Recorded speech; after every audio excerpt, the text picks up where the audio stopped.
Եգիպտոսի մայրաքաղաք Կահիրեում երկուշաբթի օրը սկսված բախումներն ավելի են խորացնում այս երկրում քաղաքական ճգնաժամն այն ժամանակ, երբ ամենևին թույլ դիրքերում չէ Մորսիի մահմեդական եղբայրությունը, որի աջակիցներն են նաև այսօր լցնում փողոցները։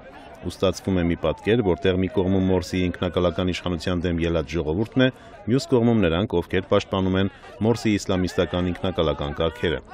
Իսկ Մորսիին տապալած բանակը հայտնվել է մի իրավիճակում, երբ ամբողջ բեռը կարող է ընկնել նրա վրա։ Այն հայտարարում է, թե ահաբեկչական մի խումբ փորձել է գրոհել հանրապետական պահակազորի հենակետը, որի արդյունքում մեկ բանակային է սպանվել եւ 40 այլոք վիրավորվել։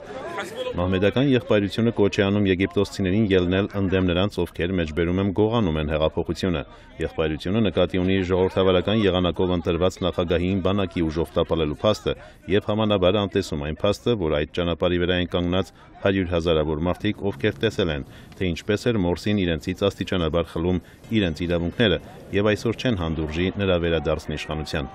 Այնպես որ կողմերը ցույց չեն տալիս զիջման որևէ նշան եւ պատրաստ են պայքարել իրենց սկզբունքների համար։ Իրավիճակ, որտեղ նոր կառավարություն կազմելու արդեն դժվարության մեջ հայտնված բանակցությունները ավելի խորն են գնում դեպի փակուղի, 84 միլիոն ազգաբնակչության պարաբական ամենախոշոր պետությանը թողնելով կաթվածահար վիճակում, ու չնայած երկրի ժամանակավոր վարչապետի պաշտոնում հաստատվեց արևմտյան կողմնորոշում ունեցող Մուհամմեդ Էլ-Բարադեը, Եգիպտոսի մոտ ապագան շատ վտանգավոր է թվում։